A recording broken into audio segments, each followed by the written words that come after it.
Hopefully everyone can hear me. Excuse me while I just check the audio and make sure I am audible.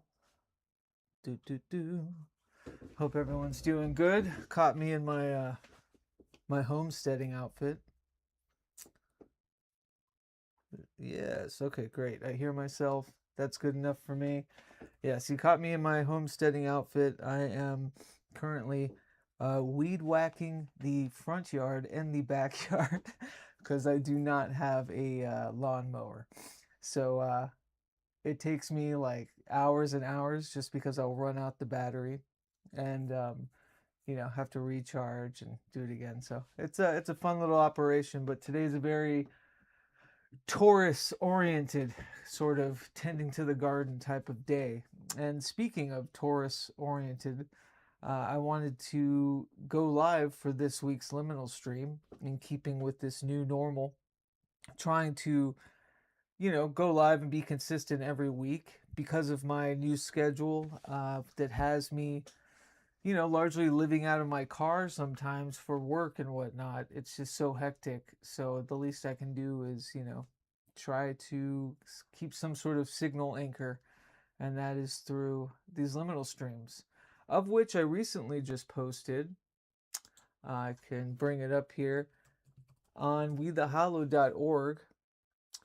I just posted basically a collection. It's a cut up of the recent liminal streams, and you can find that wherever pods are casted. Here's the stream now.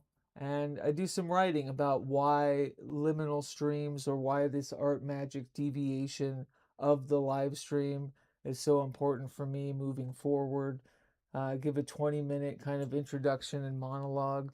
And largely just to, encapsulate it. It's an egalitarian and, wonderful anarchic magical right to be able to do a private radio transmission wherever I am, no matter where I am, with any tool. I'm not in the dimming room today. I'm in my kind of like breakfast area, thoroughfare. That's the stairway down to the dimming room. And I've went live with my phone. I've done it with a bunch of dead tech necromancy.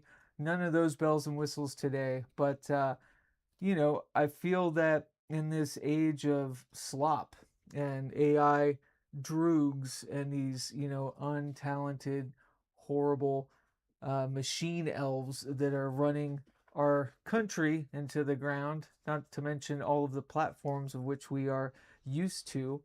I'm doubling myself. We are, we kind of have a need right now more than ever to celebrate the human error and the somatic arts, and folks that truly intentionally just dive and drown their wealth of output, whether doesn't matter the medium, but just all the way down from the analog, video signal experiments and videomancy to every sound you hear on these podcasts or live streams or liminal streams is all done by me. I've created everything to the fonts and to the website and how everything's hosted. And eventually, for wethehollow.org, we'll be in a place where we can host our own video, and we won't need to use these huge, machines like YouTube and Twitch and all that. But for right now, beggars can't be choosers. So here's some popper magic, and going live to talk about this awesome 1922 manual that I picked up from Mary's mom, actually. And here it is. This is The Message of the Stars, the Rosicrucian Fellowship. This book itself was created in 1922, and it's gorgeous. And folks might recognize the thumbnail art. It is kind of falling apart. I'm trying to be easy as possible, but yeah, that's just some of the art. And it is, let's see, by Max Hindle and Augusta Foss Heindel. Heindel or Heindel. Natal and medical astrology, explaining the arts of reading the horoscope and diagnosing disease.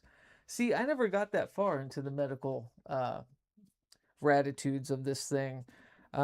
Basically, what I've found it as, and why I wanted to go about, sharing this and going over it with people and just kind of, the general public right now, is that I find it so interesting and so funny that the old world kind of, the old world attitudes of how we interpret, everything from astrology to, just kind of our decorum of the day is just so wrought and so not timeless. It's very time specific. Everything from, you can tell this was written in that manner of like, the divine feminine wasn't so exalted back then, right? And I come across this all the time as a, Pisces apologist, I should say, or recovering Pisces apologist, and that being of that ilk, of that confused, more watery, kind of emotional, mystical, creative side of, manhood, has been really hard to parlay throughout the centuries when it comes to astrology, because we don't come off as dependable dudes. And you know what? That might be the shadow side to all of this. Who knows? But we're gonna have fun today. Just kind of, I've got some charts and some constellations, not constellations, correspondences, some transits. There's obviously some current transits that are happening above us right now, that we're in right now, that is worth comparing and contrasting to see, if we can take any wisdom from these old heads and see what they have to say about everything. But I say that with the disclaimer, in that, as somebody who has perused this a little bit and has already felt the wrath of the anti-Piscean kind of attitudes of that early 20th century, makeup, that it's pretty funny, and there's some funny stuff in here. So we'll go through it. But yeah, thank you for joining me on this very beautiful, sunny, Taurus-like day, and hope everyone's doing well. I'm just going to kind of catch myself here and make sure everything's good. Let me go ahead and pop this out. Pop out. Get rid of this. Get rid of that. And I also have, my history with astrology, as I'm sure a lot of you know, is that it's been wishy-washy, to put it lightly. My birth time is not recorded anywhere, and over the years it's changed, and it's become undependable as to whether my father or my mother remembers it, because I get wildly different times. It's, somewhere in the ballpark, but that's always kind of kept me at arm's length when it comes to astrology. And it's always kind of kept that, some would laugh, like the Virgo rising part of me, if that's true, very, skeptical and practical about it. It's in the stars. I'm supposed to be skeptical, right? But, and working with Divergent Magic, as I do for all of these streams, and everything from like my own artistic processes, and treating everything like a ritual and rite, you can't help but run into the need of this sort of astro choreography, and this sort of, perspective of transits and currents, and working with those modalities and those energies. Let me just make sure no one's texting me to say I can't hear you. But I'm not seeing anybody in chat. Good. So I've always had a very back and forth with it. And then, as I said earlier, being of the Pisces ilk, it's we're not very lauded for our, trespasses, maybe as much as other signs might be. And I think that's because we just get the kind of culmination of all the signs prior, and it's really just kind of hard to pin down our watery rhythms, you know. Hey, what's up, Bobby? Good to see you, buddy. Um, and so in my own pedigree with astrology over the years, and working with people like Frater Perseus within, you know, We the Hollowed, and basically coming up with our own template for your kind of astro correspondence within the right cycles for the next volume of Divergent Magic Grimoire. You know, I've just been head first into really ascertaining, you know, how to use these principles, whether it's Hellenistic, whether it's tropical, Placidus, you know, all of these Vedic. It's like all of these purviews, right, that you try to find arithmetic for, and machinations that, you know, sing with you and bring a rhythm into some sort of madness. And I feel like you can't help but be accosted with a lot of the jump scare pop astrology that you see on these platforms and whatnot. And so it's always going to have that funky rap, and that's just how it goes. But there is an arithmetic here, and I'm going to keep trying to soothsay with it. And going back to something like this 1922 manual from the Rosicrucian Fellowship, you know, does nothing more but embellish a lot of the archetypal nature of it in my mind, while also showcasing and showboating in a way old world thinking of these archetypes. You know, it is the Piscean age that we are in, and I think all the time about it within the arts, especially in the last 50 years, it was pretty Piscean led as far as the movers and the shakers that, you know, spearheaded a lot of the, you know, what was thought transgressive into kind of new normals when it comes to artistic, revolutionary kind of things, you know.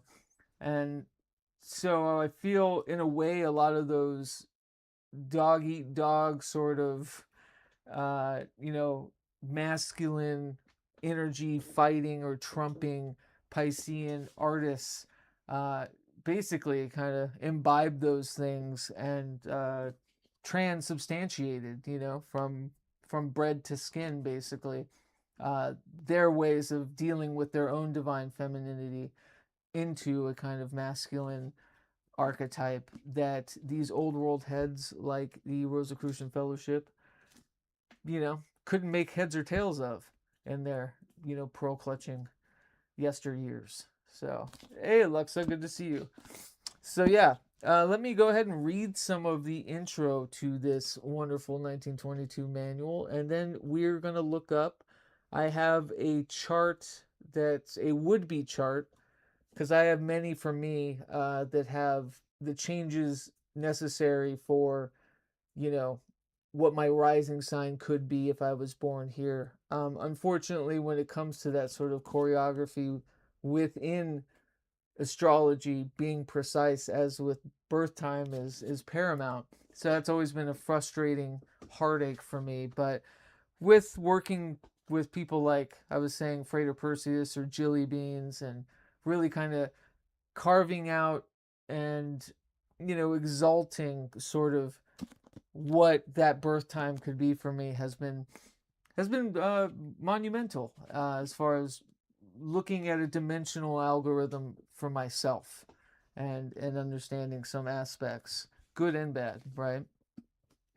Bobby Hale just had his birthday. Good to see you. I think you're an Aries, right, Bobby? And Luxa. Well, not you're not. That's what I got to get out of this. You're not one sign. We are nuanced human beings, and anything I read here, if it says, you know, born under this sign or whatever, you are not that. We are the multitudes. Every one of us is a composite of an insane intricacy of uniqueness, you know, not just within our charts, but everything, nature, nurture. There's so much that goes into this that I need to get out of the kind of old world thinking of, you know, categorizing folks with sun signs or moon signs or any of that shit that we grew up listening to. And it's a hard thing to knock because these archetypes are so strong. And these guys really do pound it out with the archetypes. So, just a little bit of an introduction here. I don't want to read so much. So yeah, it's going through some of the signs here. Got to be careful of the binding of this book. So we will, let me just read a little bit of the intro. Chapter 1, Evolution as shown in the Zodiac. It is a matter of common knowledge among mystics that the evolutionary career of mankind is indissolubly, that's a great word, indissolubly bound up with the divine hierarchies who rule the planets and the signs of the zodiac, and that the passage of the sun and the planets through the 12 signs of the zodiac marks man's progress in time and in space. Therefore, it is not to be wondered at that in the course of their investigations into the spiritual development of mankind, the writers have also encountered much that deals with the zodiac, which is the boundary of our evolutionary sphere at the present time. So much has been perceived in the memory of nature that sheds light upon obscure passages of the Bible, that notes have been made from time to time of different points, but how to collect and collate these disassociated writings into a united whole has been a great problem for a long time. Even now, the writers know and feel that they are bringing forth is only a very, very weak attempt to set before the students that a great body of facts which have come to them through the memory of nature. They feel, however, that this will give a new and more profound meaning to the old symbols, and that by passing on what has been found, they put themselves in line to receive more light. Excuse me, I've got a little bit of a spring runny nose. Concerning the future evolution of planets, the Rosicrucian Cosmoconception teaches on page 256 that when the beings upon a planet have evolved to a sufficient degree, the planet becomes a sun, the fixed center of the solar system. When the beings there have evolved to a still greater degree, and consequently it has reached its maximum of brilliancy, it breaks up into a zodiac and becomes, so to speak, the womb of a new solar system.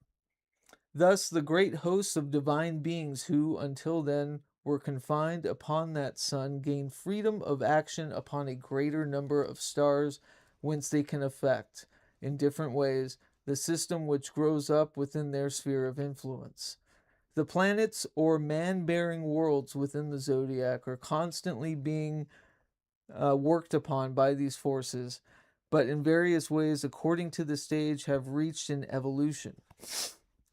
Sorry, was not planning on being so nose runny. Our sun could not have become a sun until it set out from itself all the beings who were not sufficiently evolved to endure the high rate of vibration and the great luminosity of the beings who were qualified for that evolution. All the beings upon the different planets would have been consumed had they remained in the sun. Wow. This visible sun, however, though it is a place of evolution for beings vastly above man, is not by any means the father of the other planets, as material science supposes. On the contrary, it is itself an emanation of the central sun, which is the invisible source of all that is in our solar system. Our visible sun is but a mirror in which are reflected the rays of energy from the spiritual sun. The real sun is as invisible as the real man. Let me read that again. Our visible sun is but the mirror in which are reflected the rays of energy from the spiritual sun. The real sun is as invisible as the real man. It's heavy stuff. Hey, Bobby. Yeah, Pisces, Aries, cusp, March 19th. Yep. Greetings, gonna listen and focus on driving. Hella. Well, yeah, please don't let me distract you. From the teaching, it is apparent that the great spiritual hierarchies which are now guiding our evolution, have had their training for this path in previous schemes of manifestation. Also that what they are now doing, we shall someday do for others. Already the foremost among our race are treading the path of initiation, and have thereby advanced into stages far beyond the general status of our present humanity. It has been learned that those who have gone through the mercurial school of the lesser mysteries and have graduated from the school of the greater mysteries are now preparing human evolution for the Jupiter period. They have entered the planet Jupiter by way of one of the moons, which serves as a stepping stone. Others there are, unfortunately, who have gone the other way. Others there are, unfortunately, who have gone the other way. We read in the Rosicrucian cosmoconception that even as the whole population of the earth was at one time expelled from the present sun because of their inability to keep up with the vibrations of the beings thereon, thus hindering them and being hindered themselves, so also it became necessary in the Lemurian epoch, the Lemurian epoch. Fancy that, Bobby. Lemurian epoch, to expel a number of the stragglers from Earth. Thus the moon was cast out into space to revolve as a satellite around our present planet. Those unfortunates are gradually degenerating, and this time will come when they will all go to the planet Saturn, which is the door to chaos.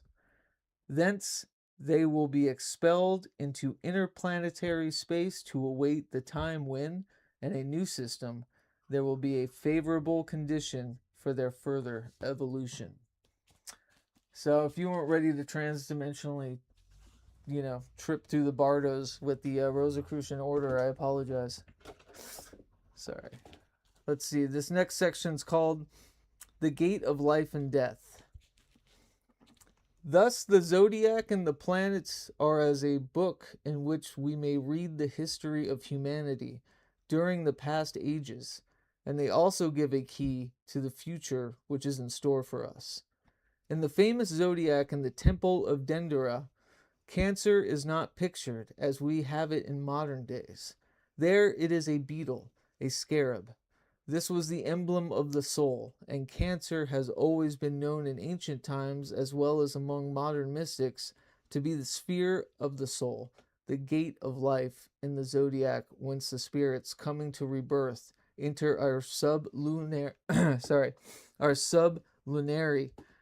conditions. Sublunary, like lunar, sublunary conditions. It is therefore aptly ruled by the moon, which is the planet of fecundation, and it is noteworthy that we find Capricorn, which is its opposite, ruled by Saturn and the planet of death and chaos. So there you go, Saturn. If you needed to be any more fearful of Saturn transits, there you go. It's also known as the planet of death and chaos, who is mystically depicted as the reaper with the scythe and the hourglass in hand. These two opposite signs are there for turning points in the soul's career.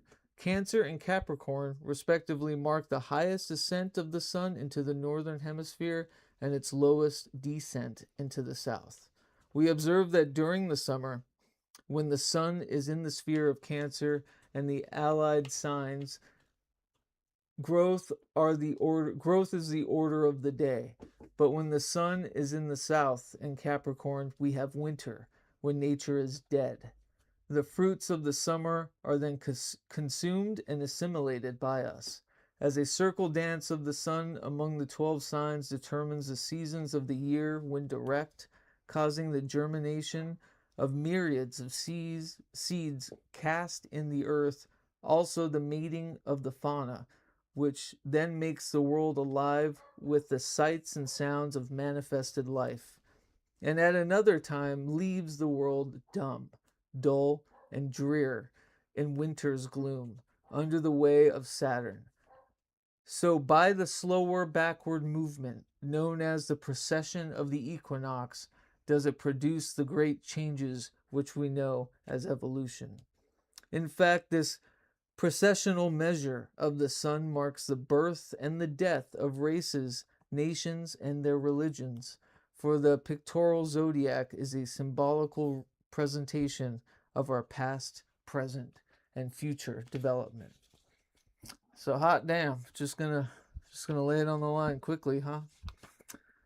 So yeah, and then it kind of breaks into going over the signs, which, you know, might be advantageous for us. I don't know if I was expecting to read so much. It looks like they're going to go over, so they break it down. I'll read a little of each here. So Capricorn, the goat, is not a goat at all as we know that animal, but part fish and part goat. Yeah, I've heard this actually. Its Saturnine rulership and the fact that it receives the sun at dawn of each new year naturally by analogy associates it with the beginning of the precessional epochs. It represents the stage in evolution covering transition from fish through amphibia to the mammalian form. The belligerency of the goat is well known and an apt symbol of the struggle for existence in which the weak perish unless able to outdistance their foes. This phase of the matter is sometimes expressed in the symbol when drawn as part fish and part antelope. Jacob, in the 49th chapter of Genesis, pronounces blessings upon his children which symbolize the 12 signs. There he speaks of Naphtali as a hind let loose. This is a very apt symbol of Capricorn, for when the sun is there at each winter solstice, it is starting a race through the circle of 12 signs, which it must complete in a given time, a year. So yeah, it's beautifully epic. Yeah, cosmodynamic there. Sagittarius. When the sun leaves Capricorn by precession, it enters the sign of Sagittarius. And this is pictured in the symbolical zodiac as a centaur, part horse and part man. Thus it shows aptly the fact that we have evolved through the animal stage into the human. The centaur is in the act of drawing his bow, showing that there is something for which the human spirit on its pilgrimage through matter is seeking, that it aspires to something that lies beyond it as a lofty ideal, for the bow points upward to the stars. Scorpio. The next step in human unfoldment is not so much along the physical lines as long as the mental. It is shown by the sun's passage through the sign Scorpio, which is pictorially represented as a serpent or scorpion, emblems of cunning and subtlety. It is plain from this symbol that the first faculty of the mind evolved by infant humanity was cunning, and we still see that is a characteristic trait among the lower races. What do you mean by that? The lower classes and the lower natures, even among our present-day humanity. Yeah, I forgot. Maybe there's going to be some kind of hard-coded, age-old racism in here. So, trigger warning, or forgive me if you pick up on any of that.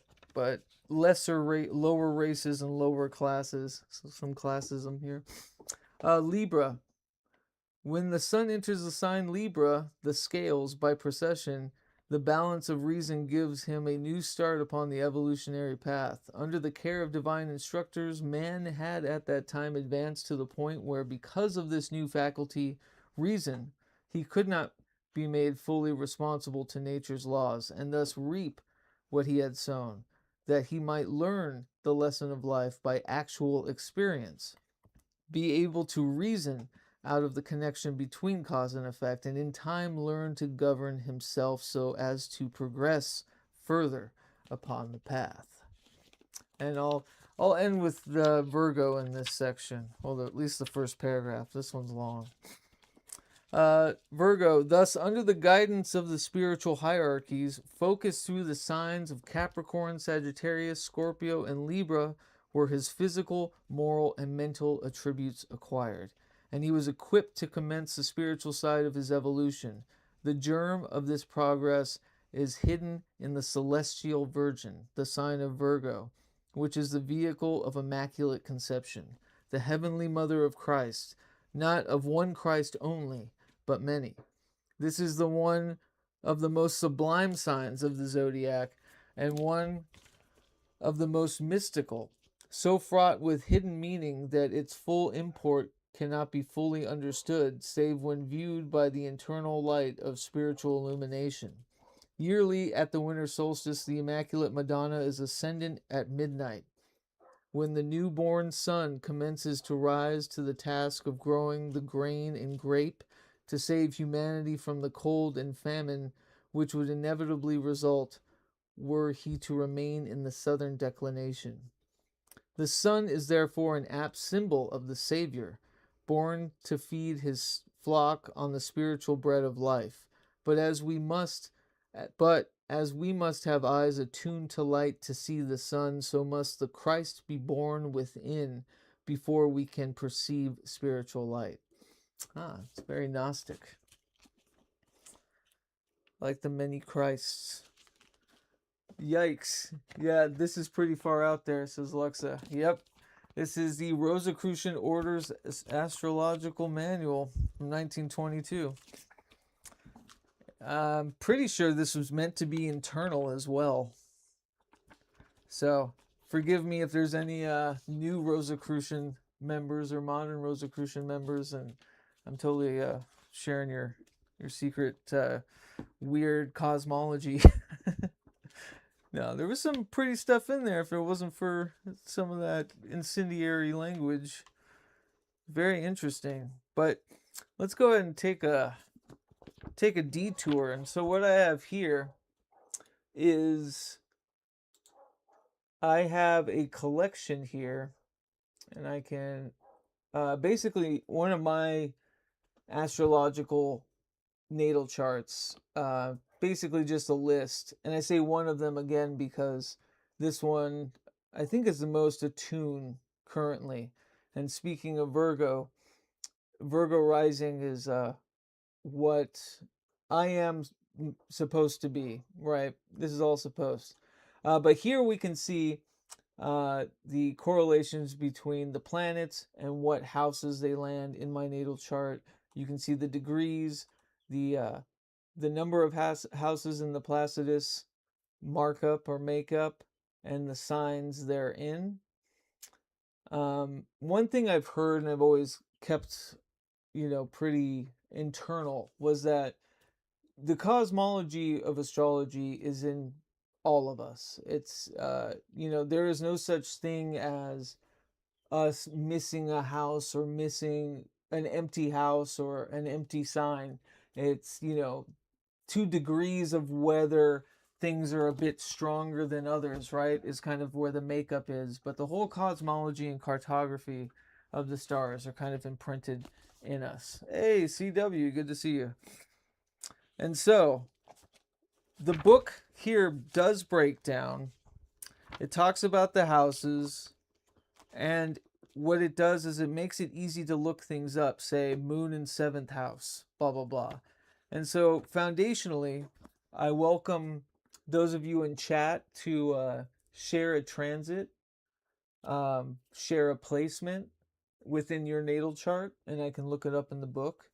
But to start, we'll kind of use this natal chart that I have here. So it says like Sun 6th house, Moon in 12th, Mercury in 7th, Pisces and Mercury, that sort of thing. Lots of Pisces in mine. Pisces and Sagittarius and Taurus. Yeah, this is the right chart, I think. Where is it? This gets so confusing. So yeah, ascendant Virgo, blah, blah, blah. So that way we can kind of, if you send me something, that speaks out when it comes to your natal chart, if you recall correspondence, if you recall a placement, if you recall a transit, we'll see what this book has to say, because it does now break down into more of an, bite-size sort of catalog. Here, I'll transition. Paragraphs for the moon in Leo, which is my moon, actually. Oh, well, I have a Leo moon. Let's see what they have to say about the moon in Leo. The moon in Leo has an illuminating influence on the mind. It gives a strong, self-reliant, and aggressive disposition with ability for organization. Therefore, people with the moon in this position usually attain to leadership in their immediate circle. They are honorable in financial and social matters, fair and magnanimous in their dealings with others, and very popular with other people. See, that's interesting because I've read, no, I wouldn't say the opposite of that, but very, turbulent kind of readings with that. Um, and how they've kind of corresponded. Leo is interesting too.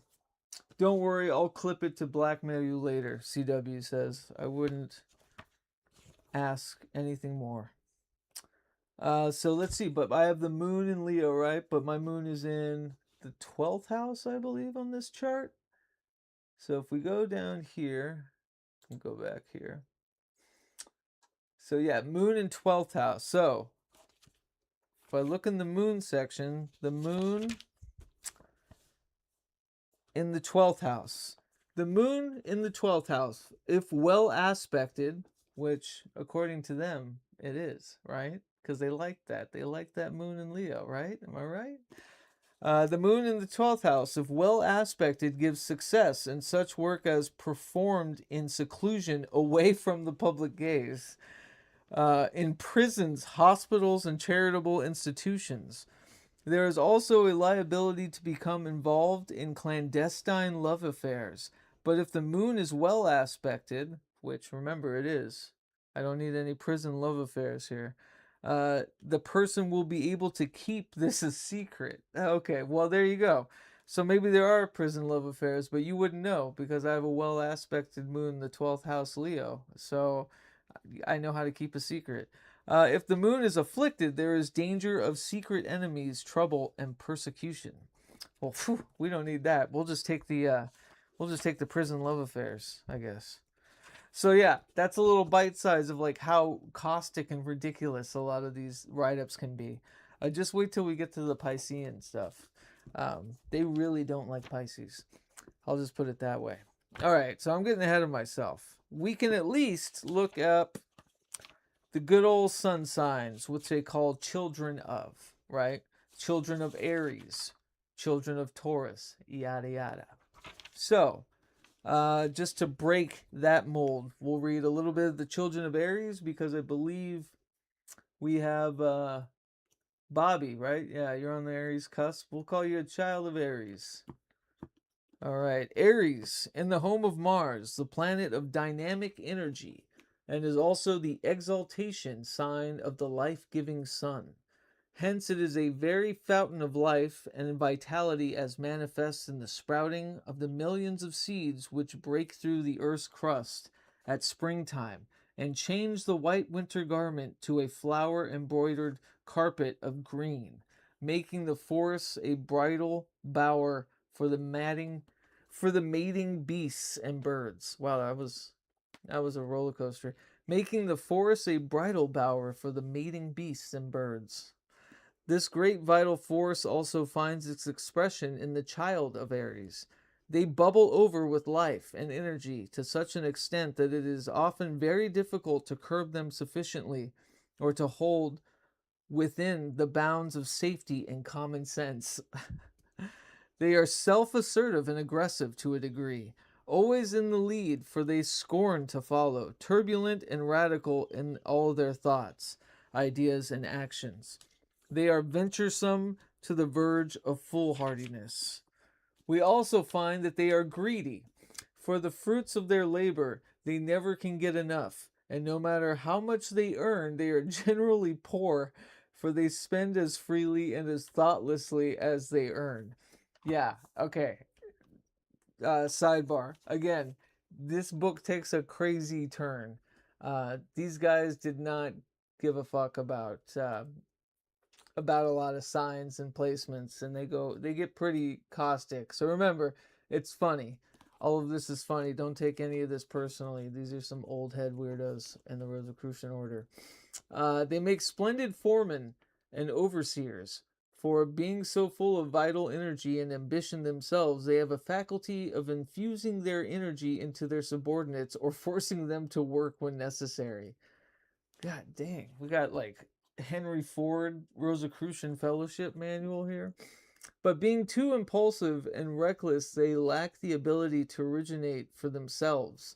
They are serious and ardent in all they undertake. They cannot go into anything half-heartedly, and therefore, if they once espouse a cause, social, political, or religious, they will work for that cause with all the vim and vigor of their energetic nature. But if, on the other hand, an Aries child becomes addicted to a vice, the whole intensity of its being is turned towards the gratification of that particular part of its lower nature. Therefore, parents with Aries children have a great responsibility to set before them by precept and example the noblest and best form of conduct of which they are capable, for this is probably the most impressive sign of the zodiac. They didn't sound too excited about it. And the habits formed, the lessons learned in the childhood and youth will generally cling to the person through life and make him either very good or very bad. Be particularly careful to inculcate abstinence from alcoholic liquors. For if an Aries child becomes addicted to that vice, he is beyond saving and often becomes subject to delirium. So, some freaking harsh love from these initiates of the Rosicrucian Order for Aries. There you go. Who else do we have in here? What's up, Dougie? Good to see you. We got... I know, I'm, I guess be considered a child of Pisces. So, then we're gonna break into it here. Yeah. Oh no. Child of Pisces. It's like 4 pages, which is never good in this book. All right. Child of Pisces. The children of Pisces are of a marked negative disposition, subject to varying moods, and are, like the children of Aquarius, very sensitive to the mental atmosphere of their environment. This is what I'm talking about, this like old turn of the century, like old world ideas of what manhood and like sociological makeups are about what constitutes, yeah, what constitutes manhood. Like the fact that, they could consider Pisceans to be too empathetic, too quote unquote sensitive is a negativism, for these guys, which we all know that true manhood exists with quite a potent dose of divine femininity within it, right? For that reason, it is of the greatest importance that parents of these children should guard them during childhood against the influences of bad companions.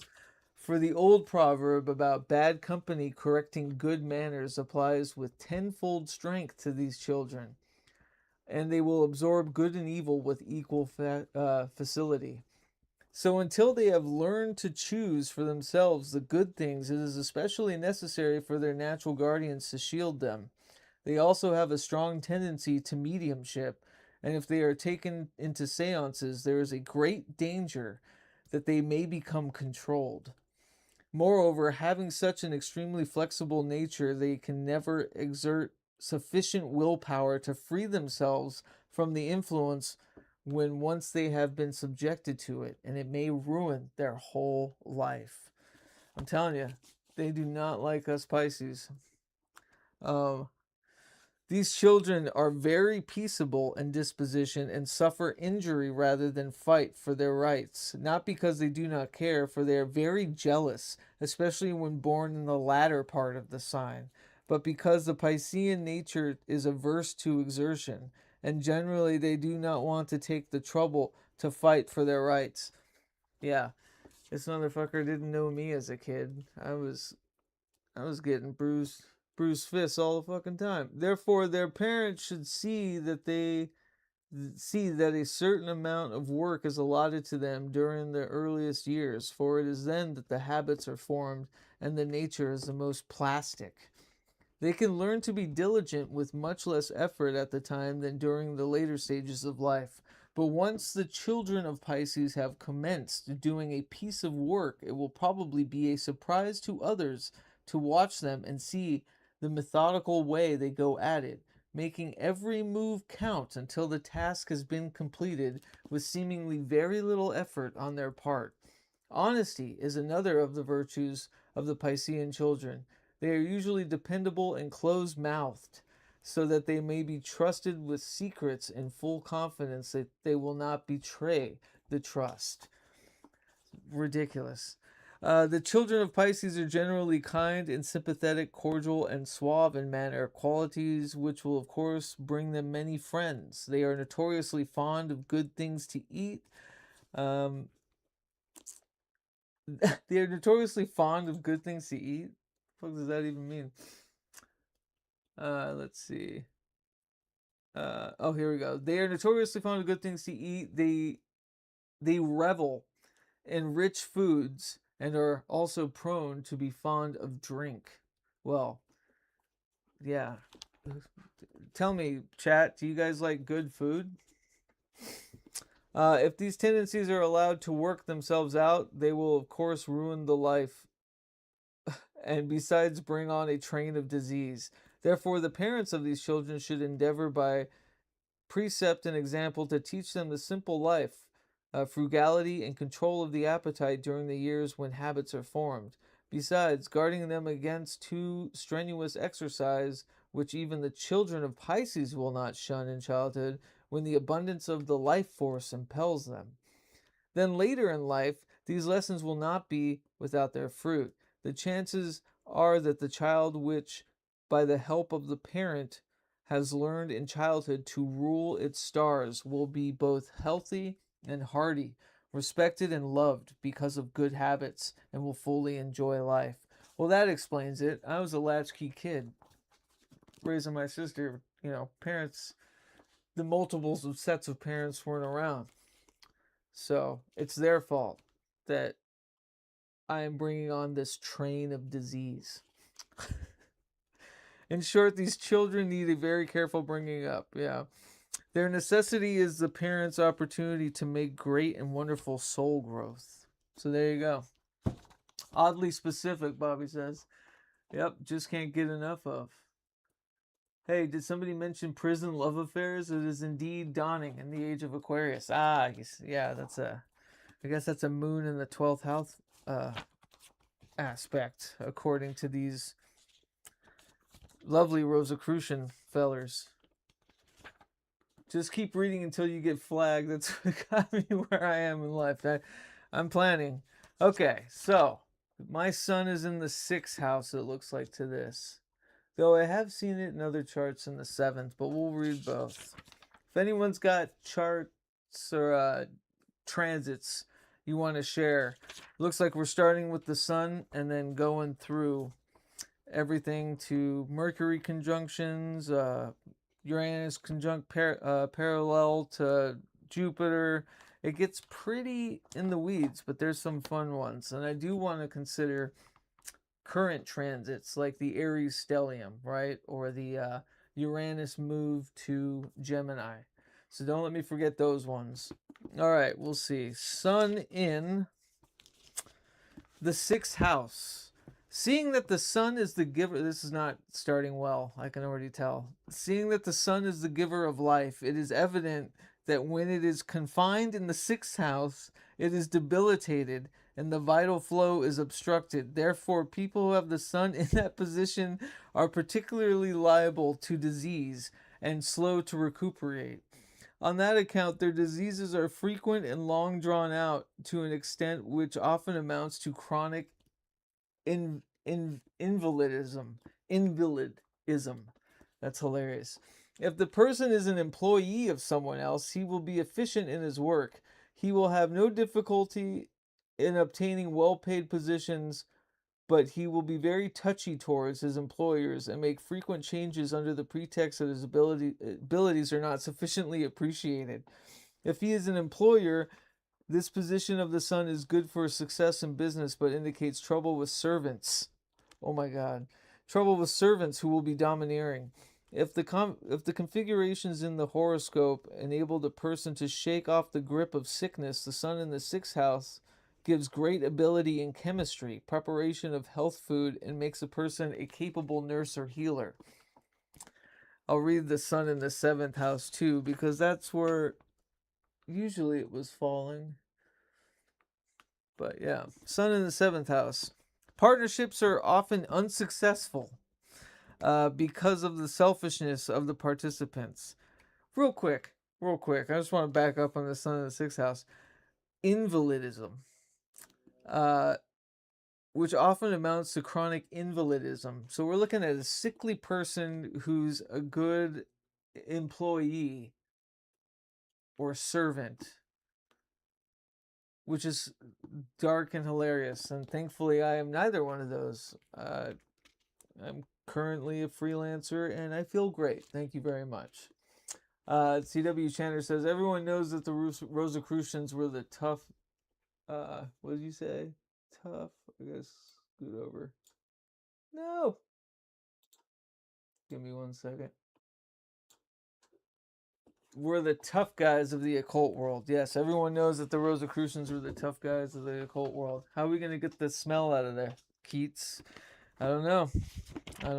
But yeah, they seem real tough. I want to meet these guys. Give them what for. But yeah, there's some funny... reason why I want to go through this is like just to think like the genealogy of astrology of which we've all come to kind of parlay and dance with, and these guys were writing the books on it, and wonder where a lot of our archetypes in modern astrology have kind of permeated from and through, and it is definitely of this ilk. Sun in the 7th house. Partnerships are often unsuccessful because of the selfishness of the participants, but he who has a sun in the 7th house will have no reason to complain in that respect, for he will always attract someone with a high sense of honor when in need of a partner. And as marriage is the most intimate of all partnerships, the sun in the 7th house is a particularly fortunate position in that respect, because it will bring the person a mate who is absolutely steadfast and true, one who may indeed be depended upon as a helpmeet in the exogenous vicissitudes. These are words that I don't think we've used as a people in 100 years. The vicissitudes of life till death do part. And that as there is no earthly treasure equal to such an enduring love, this is perhaps the best of all solar positions. So there you go. Should the person be fortunate enough to become involved in litigation, the sun in the 7th house promotes the favor of the judge and a successful outcome. All right. Well, that's better. Let's see. Does anybody else in the chat know where your sun placement might be? Actually, Dougie, I think I got your transit here. I can look at real quick. Let's see. Come on, what did I do? Da-da-da. Forgive me. But yeah, it's only going to get worse from here, I can tell you that. Let's see. So we have a sun in, I think that's the 11th house. If I was to treat signs, sun in the 11th house. This is a good sign that the hopes and wishes and aspirations of the person will be realized. It attracts people in a position to befriend him and with an inclination to do so. So there you go. Let's see what's up with sun in Aries. Sun in Aries. Aries is the exaltation sign of the sun, and hence this is the most powerful position of the central orb. There it radiates a vital force of unexampled strength, which gives to the person a wonderful fund of energy wherewith to withstand the onslaughts of disease, and should be taken ill, his powers of recuperation will quickly free him from the clutches of sickness. People having this position are principally liable to fevers on account of the fervent heat of the sun in Aries. You guys get heat fevers, hot flashes. As Aries rules the head, the excessive heat often dries up the scalp so that the hair cannot grow and the person becomes bald. Sorry, Aries. I almost said Arians. That would not have been appropriate. Let's see. Sun in Leo. The sun in Leo gives a masterful nature with a large measure of self-control, a keen sense of honor, and a never failing integrity. The person aspires to rule others, but would scorn to take a mean advantage or to do anything to others that would not be in strict accord with the golden rule. The affectations are deep and lasting. People with the sun in Leo are staunch defenders of those they love, but equally strong in their aversions. Leo is the sign which rules the heart. Whatever people with the sun in Leo do is done with a concentration of purpose which compels success. They make true friends, and if one must have an enemy, a Leo will prove more honorable and magnanimous than any other. There you go. CW Chanter. Why should it start going well now? Why break your streak? I know. Sun in Aquarius. This is a combination of the Sun, Uranus, and the 11th house influences. It gives the person an intuitive perception of the inner nature of things and a touch with the forces and ideas of the spiritual realms, which leads him to take up, when possible, new and advanced cults or methods of healing such as naturopathy, electrotherapy, astrotherapy, magnetic healing, etc. I gotta write those down for later. Magnetic healing. He is also drawn to scientific research and ultra-intellectual or strange religions. This position gives much popularity and firm friends among people who are in position to bestow favors and further the person's attainment of his ambitions. All right, here comes the dreaded Sun in Pisces. I can already tell. The Sun in Pisces gives a retiring disposition and favors success in occupations removed from the public gaze, such as prisons, hospitals, institutions for the poor, etc. If the person incur enmity of others, he will be vindicated, whatever they may do to hurt his reputation.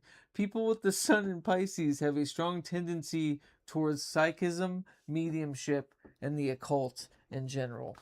What is up with prisons in this book? All right, let's look up some weird ones. Saturn in 11th house. Here we go. Thank you, Bobby. Let's go to Saturn in 11th house. Aspects of Saturn. Let's see. Oh, these are parallel conjunct. If we can go to... Gotta remember how it's... let's see. Jupiter, Saturn. Here we go. Saturn in the 11th house. Saturn in the 11th house, when well aspected, gives friends among... I lost the page. It turned on me. Sorry, give me 1 second.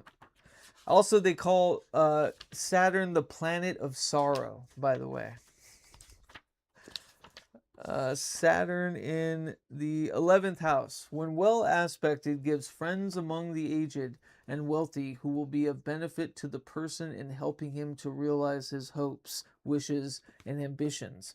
But when Saturn is afflicted, here he should beware of seeking friends older than himself, for they will always endeavor to make use of him for personal ends and desert him when he is no longer of use to them. Since we're on Saturn here, let's see where this one says. Saturn, Sagittarius.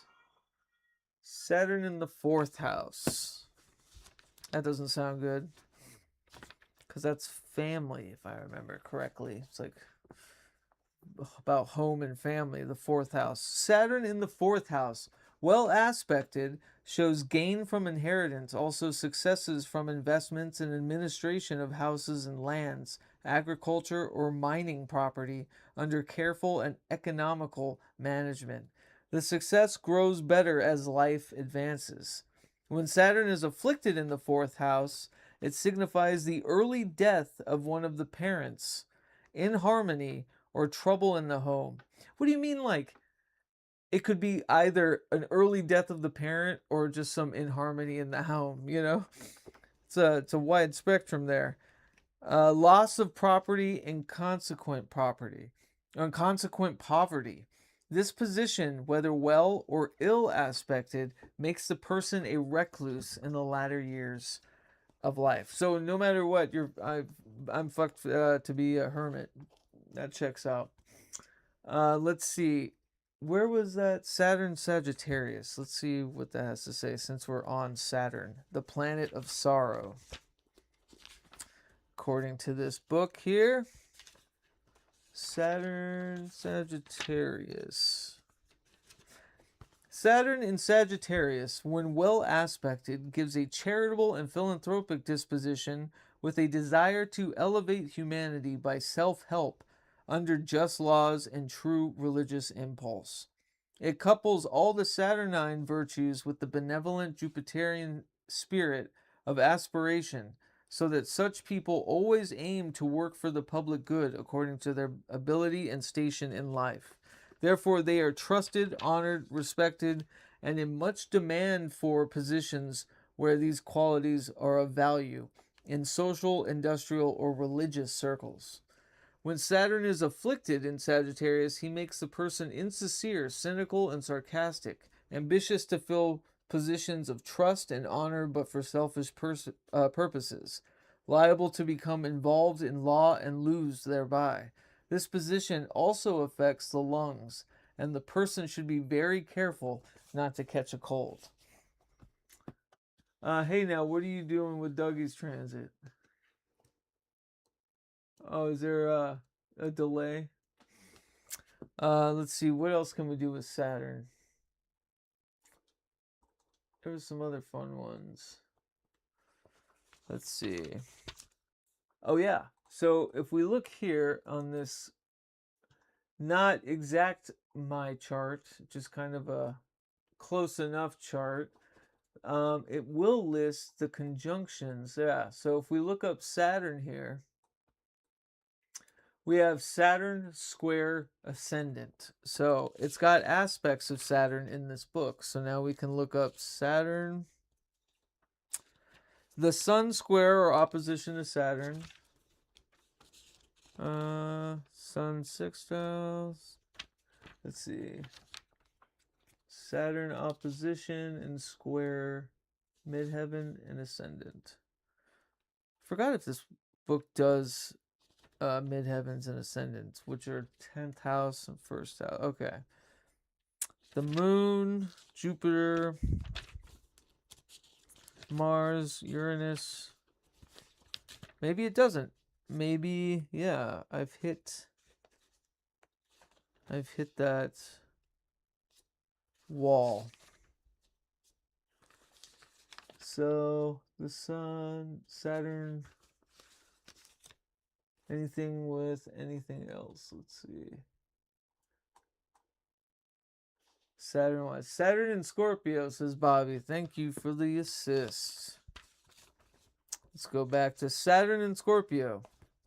When well aspected, gives a rare mechanical turn of the mind, a resourcefulness under the most difficult conditions, an indomitable courage, and a patient persistence before which even the most difficult construction problems must give way. Hence, such people make exceedingly able engineers and are invaluable in all pioneer undertakings. They blend the fire of Mars with the forethought of Saturn and are therefore invincible. They gain by legacy, economy, and thrift, and their financial fortunes are much improved after marriage. Good health and a long life are also indicated, but when Saturn is afflicted in Scorpio, the marriage partner is poor, dull, egotistical, and exacting, and the person is liable to worry and ill health. Constipation and piles are the basic causes which then affect the nerves and the whole system. What the hell are piles? Constipation and piles. I'm in turn like, is that diarrhea? What is that? Sorry, didn't mean to get brown humor in here, but there you go, Saturn and Scorpio. There was something else. So now we can move on to the moons, I think. We did the moon in Leo. I think Mare is a moon in Cancer. So let's see. The moon in Cancer gives a disposition which is kind, sociable, and sympathetic, but indolent and averse to effort, whether physical, moral, or mental. These people love to drift with the tide and only bestir themselves when under the whiplash of necessity. They are often sensitive to psychic conditions, especially if the moon is aspected by Neptune or Uranus, and the nature of the aspect determines whether the influence is favorable or unfavorable. This position also gives a love of home and the comforts to be obtained there. It promotes the digestion and consequently the health if the moon is well aspected. If afflicted, it has a tendency to give digestive troubles. And what I was going to do here was, Dougie, I think your moon is in Sagittarius. So, moon in Sagittarius gives an alert and active personality, a love of walking, riding, or any other form of physical exercise. We forget that the subtext of this Rosicrucian message of the stars was natal and medical astrology. So that's why there's so much about sickness in here. Moon in Sagittarius, yeah, it gives alert, active personality, roving disposition, and love of travel in foreign countries, a fondness of animals, especially horses, and dogs, and an inclination for the study of religion, law, philosophy, or the science of occultism. These people are very optimistic, good-humored, jovial, and ideal companions unless the moon is afflicted. If the moon is afflicted in Sagittarius, then her position in Sagittarius is conducive to indolence and self-indulgence. So there you go. Where was I over here? So we can see, oh yeah, I wanted to do the aspects. So, moon trine Uranus. See if they even do that.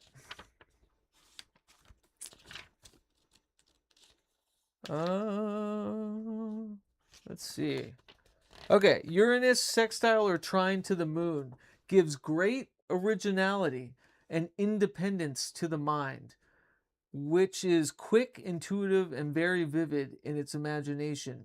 Hence, the person has inevitable ability and is attracted to the occult arts and endowed with hypnotic or magnetic powers. Also, the intuitional ability to study and practice astrology. Hey, little self-insert there. If the life is devoted to electricity as a vocation, the person will make a success of it. That's interesting. That is a large part of my vocation. These aspects also give a peculiar fascination for the opposite sex, and are likely to lead to a clandestine love affair or an unconventional union. That's twice I've read these aspects from this chart here, and it's mentioned affairs. Because back in the day, I mean, they were all about getting married, staying married, and then, you know, having these affairs. Let's see. So that was good. Moon trine Uranus. Let's see, moon trine Neptune as well. Damn. I've got both the moon trine Uranus and Neptune. Neptune sextile or trine to the moon increases the faculty of imagination to the superlative degree, especially if either of the planets is in the ninth house. Then it favors prophetic dreams and visions which bring the person in contact with invisible worlds. It indicates ability in the occult arts and success in their practice, for it makes the nature exceedingly inspirational, and it also gives a kind and sympathetic disposition. The spiritual qualities mentioned may not be apparent even to the person himself, but then they are latent and capable of development. It is also safe to say that at some time or other during the life, people with these aspects will come in contact with and be very much attracted to the occult, whether the qualities of the soul are subsequently developed or not. Very interesting. Kind of called me out there, I suppose, for both Moon trine Uranus and Neptune. Let's see if they do Lilith. Moon square Lilith. I don't think I've seen them discuss Lilith in this book. I think this is pretty nominal stuff. Not quite classic, because we've got the outer planets, but yeah, they're not talking about Lilith, and they're not talking about Chiron in here. All right, so what else we got for the moon? Moon conjunction ascendant. So moon, let's see. Moon, what would they call that? I guess it's a first house. Moon,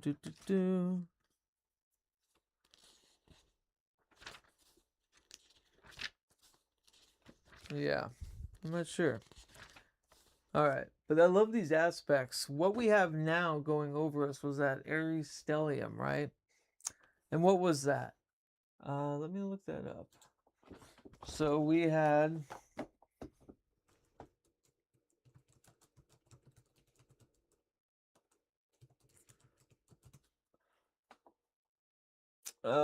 yeah, Sun, Moon, Mercury, Mars, Neptune, Saturn, and Chiron. So yeah, that was nuts. I'm not gonna read any of this bullshit. I just wanted to know what planets. So we'll take that. And we'll go here. And we'll see if Aries can break it down that way.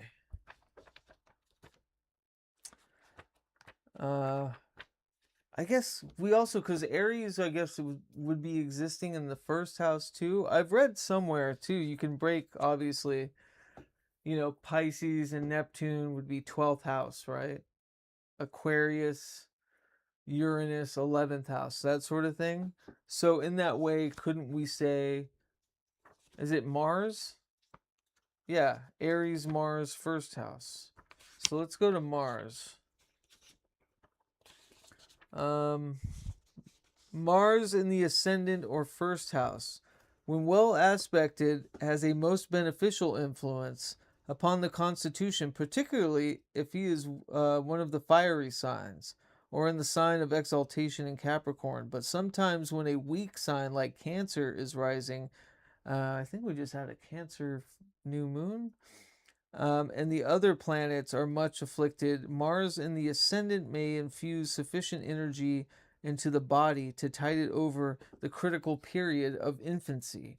This position also gives energy, ambition, courage, self-reliance, and determination, which are exceedingly helpful characteristics in winning the battle of life. There you go. But I don't know if it'll say something like Mars stellium, you know, Mars in the 12 signs, Mars in Aries.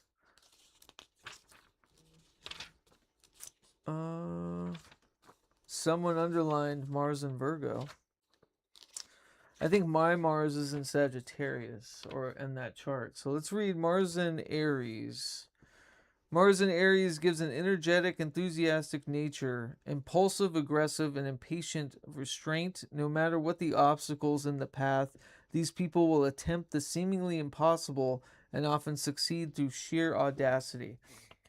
Well, that's not helping us because we want the aspects. Here we go. So we have Mars then conjunct, right, with the sun. Wow, we could read the whole thing. The moon. Yeah, sun, moon, Mercury, Neptune. That's a lot. I guess sextile. No, I don't think it has any of those delineations. Like hold up, you got a bunch of Mars in this, or a bunch of Aries in this. We'll have to find that later. But let's read Mars on Sagittarius. Mars in Sagittarius and well aspected gives an argumentative disposition and fondness of debating on subjects of a serious nature such as law, philosophy, and religion. It makes the person candid and open in all his dealings with others, full of enthusiasm and ambition, anxious to appear well in the eyes of the community, although he would scorn to cater to the ideas of others where they do not coincide with his ideas of probity and justice. These people make interesting and ideal entertainers, especially in later life, for they are fond of traveling and are keen observers. Hence, they always have a fund of interesting and instructive information which they are both willing and anxious to impart to their hearers. These people are also fond of sports and outdoor exercise. Not true. In which they usually excel in a well aspected Mars and Sagittarius is an ideal position for a lawyer and makes for much success in that direction by sharpening and quickening the mental and oratorical faculties. When Mars is afflicted, he gives a sharp tongue and a quarrelsome disposition, and there is a dishonest streak in the nature. Therefore, such people are often found generally disliked in the community, and in particularly social circles, for they seem to always to be at variance with the ideas and opinions of others and adopt a most supercilious attitude toward those with whom they disagree. These people are also liable to meet with accidents when they travel and to sustain a number of broken bones. Well, thankfully, my Mars in Sagittarius is well aspected, just not a sports fan in its well aspected ness. The other big thing I wanted to get to before too late, and I thank you all for joining me, and hit me with some more transits if you think of them. But I wanted to go over it. It's a little more confusing to try to figure out what they say about this Aries stellium, right? But we just had Uranus, which is like a 7-year transit, and it was in Taurus. So we can find that Uranus and Taurus, right? And it moved into Gemini. And another part that I wanted to look up was I wanted to look up Aries in the 8th house. So that's one big thing is we had this stellium in Aries, and according to this natal chart, Aries is my 8th house. So I have a stellium in my 8th house, and the 8th house famously is death and taxes, right? It's not or it's very transformative. And I'm feeling that. I'm feeling like I'm definitely on the verge of, shaving my head and changing this channel name sort of thing. So next time you see me, things might be different. But let's see what Aries has to say. Aries in the 8th house. Oh, no, we were going to do... Yeah. So how do we do that? It was saying the houses. Yeah, I think I have to get to the houses section. God, there's so much information in here. Okay. That's the sun. That was the children. Venus. We could look up Venus. I know my Venus is Pisces. If anybody knows their Venus. Let's see. Venus in Pisces is in her own exaltation sign where she again blends with the benefic ray of Jupiter, and as Pisces is a watery sign, this position signifies a powerful emotional nature, subdued and toned down by the element of sorrow inherent in the 12th house sign. This position therefore indicates someone capable of feeling a sentiment such as that felt by our Savior when he said, "Come unto me, all ye that are weak and heavy laden, and I will give you rest." Thus, Venus in Pisces indicates a nature yearning and aching to assist those who are afflicted by bodily ills or suffering from sorrow. Moved by compassion, such as people often take up work in a prison. There it is again. Moved by compassion, such as people often take up work in a prison or charitable institution where they find an outlet for their compassion. This position also gives an intense love of music, and when others' testimonies concur, considerable ability to express, either vocally or instrumentally, for music is the most wonderful outlet for the deepest emotions of which the human soul is capable. Amen. People with Venus in Pisces are especially liable to financial imposition on the part of others and trouble through a legal marriage. A legal marriage, whatever that could mean. Speaking of which, those of you, if you're not subscribed yet, please subscribe. I just hit my YouTube channel's anniversary, which was yesterday. I started in 2018, the PRAGMAGICK YouTube channel. Never once in 115 podcast episodes, hundreds of live streams, audiomancy rituals, videomancy rituals, never once have I asked people to subscribe, have I asked people to like.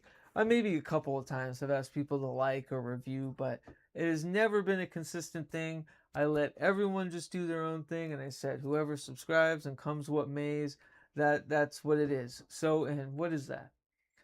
8 years? In 8 years, I haven't even broken 1,000 subscribers on YouTube, and I have this wealth of deeply intentional multimedia transmissions here on this channel. So do me a favor, just going by my wayside and not adhering to any business advice, not adhering to any podcast marketing strategies or any of that shit. I just did it on my own, and every subscriber here, every like has been through just sheer force of will by the viewer. But now I understand I don't need to give up my artistic ethos to simply ask for a like, a subscribe, maybe check out the Patreon with over 666 posts, ranging from full albums to interviews that were never before shared out into the public, liminal streams, what have you. 666 posts on Patreon. So take this as my time, as my liable to financial imposition to let you know that your like, share, subscribe, all of that is much appreciated. And thank you very much. Anyways, back to this. The big thing was the Uranus. Oh, there was, okay. I saw a place for houses. So we'll do a couple more. I think the biggest one I wanted to do was this recent Uranus transit from Taurus into Gemini. And it's a 7-year thing, so people are gabbing about it. And so here we go. Uranus in Taurus gives a very intuitive nature, but stubborn and self-willed. So this was the last 7 years that we've had this Uranus in Taurus. So that when these people have made up their minds, nothing in the world will turn them, but they cling to their purpose or idea with the quiet determination and persistence which neither persuasion nor threats can alter. If Uranus is afflicted, they are suspicious and jealous, also subject to very sudden and unexpected reverses in financial affairs. That sounds like my last 7 years. But if Uranus is well aspected, the opposite may be judged in comfortable financial circumstances, may be looked for. So maybe that was your last 7 years. But now we are Uranus in Gemini. Gemini is also my midheaven. It's my 10th house, career, all that stuff. So here we go. Uranus in Gemini gives a highly original, intuitive, and versatile nature, fond of scientific pursuits in general, but particularly those studies which have to do with electricity. I love it. Back with the electricity. Aviation or other similar out-of-the-way subjects. These people are broad-minded and thoroughly progressive, pioneers in all things new and modern. Among other things, they generally have an inclination for the study of occultism and astrology. They are well liked among brothers, sisters, and neighbors, all this providing Uranus is well aspected. If Uranus is afflicted, the mind becomes eccentric and full of vagaries, which may make the person a nuisance and crank, disliked by everybody, particularly brothers, sisters, and neighbors. This also brings trouble and liability to accident in the course of short journeys. So take with that what you will. I'm not really sure what to make of that in relation to these recent transits, but we go back here. I think we have, if I can get, so right now we have Uranus transiting my 10th house, right? I think that's how you do say it. So that would mean that indicates an original, eccentric character with a contempt for conventions who follows his own ideas regardless of what other people say or think. Hence, such people are often looked upon as black sheep and estranged from their kindred. This is true, but this they do not seem to regard as a misfortune. This is also true. They are ready to offer up all, even life itself, for absolute freedom. These characteristics also bring them into public discredit and disfavor. Oof. This life is full of sudden changes for better or for worse according to the other planetary aspects prevailing. If Uranus is much afflicted, these people never make a success in life, but meet with the continual sorrow, trouble, disappointment, and reverses. Ouch. When Uranus is well aspected, genius will come to the fore and is likely to find recognition in some measure, at least probably by pioneer work of some kind. So it sounds like a wash. It sounds like this next 7 years can be ruining or, making, which is, to me, pop astrology in a nutshell. You can't do much when you don't know all of the ingredients. And, I think keeping this going. Oh, wow, someone's done it. Oh, yes, so that is my time limit. I love this. There's also horoscopes written in here. And next week, when I'm on a work trip for the weekly liminal stream, I'll bring this book and can do it, out of the car. This is the same setup that I'd be using traveling because I'm trying to keep liminal streams as these anchors of transmissions and dispatches from this, sacred antenna, this traveling temple, and to keep anchored and to keep going.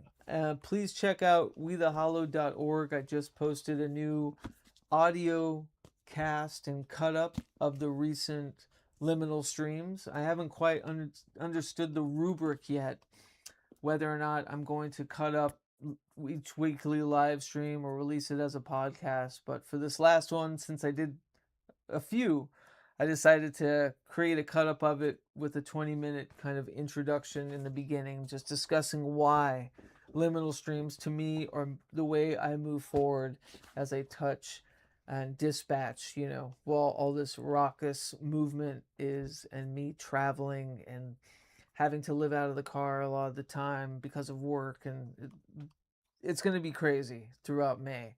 So please subscribe if you haven't, like, share, do all that fun stuff. Know that you're supporting a channel and an artist who cares about everything from the, the way the, how old the equipment is, to reviving dead, tech necromancy, to, creating the guidebook and rubric of how this stream is actually coordinated, you know, with the Divergent Magic Grimoire, to all the music, everything. But yeah, and you know, maybe we'll bring this back and keep going. You know, I basically pierced just the surface here, but I knew it was going to be a lot of old head, old world goof juice, and it was, but there was some beauty peppered in there. And much like this opening illustration, which, here we go, let's put it that way, I don't want to ruin the book, where this man is contorted through the zodiacal signs. This is very much how I feel as I interpret astrology and its weight, its width, and its wisdom. So let us continue to contort through the signs. It's getting low outside, the sun. And yeah, stay tuned for more liminal streams, but more so, more liminal streams. Check out the new podcast of liminal streams you missed. Check out the Divergent Magic Grimoire. That's how I am ordaining and processing all the rites and keeping a daily divergent kind of practice while my world kind of shatters and is reborn again during this kind of tumultuous time. So check it all out. revelrosz.bandcamp.com for the new album. I'll have the video companion to Algol 2 out this next month here soon. And yeah, we're just scratching the surface. I think the remedy for this would be to discuss a more modern work with astrology that is a bit more transcendent and timeless. But this one's fun, especially if I was to really pare it down and investigate the medical astrology with it. Hey, Dorian, thank you. Thank you for hanging out and hanging out with me. Thank you to everybody. CW, Bobby, Luxa, Dougie, all you folks for dropping by. Appreciate it. It's great to see you, and hope to see you next time. You know where I am. You know where I be. You know, so you can reach out, any one of you, whenever, and we'll go from there. But that said, I'm going to get back to my sunny Saturday and finish with some yard work and go see a friend play some music down the street. So, love being home. Got to really soak it up while I'm here. And got to go take the boy out too. So, big love, everybody. Haunt on.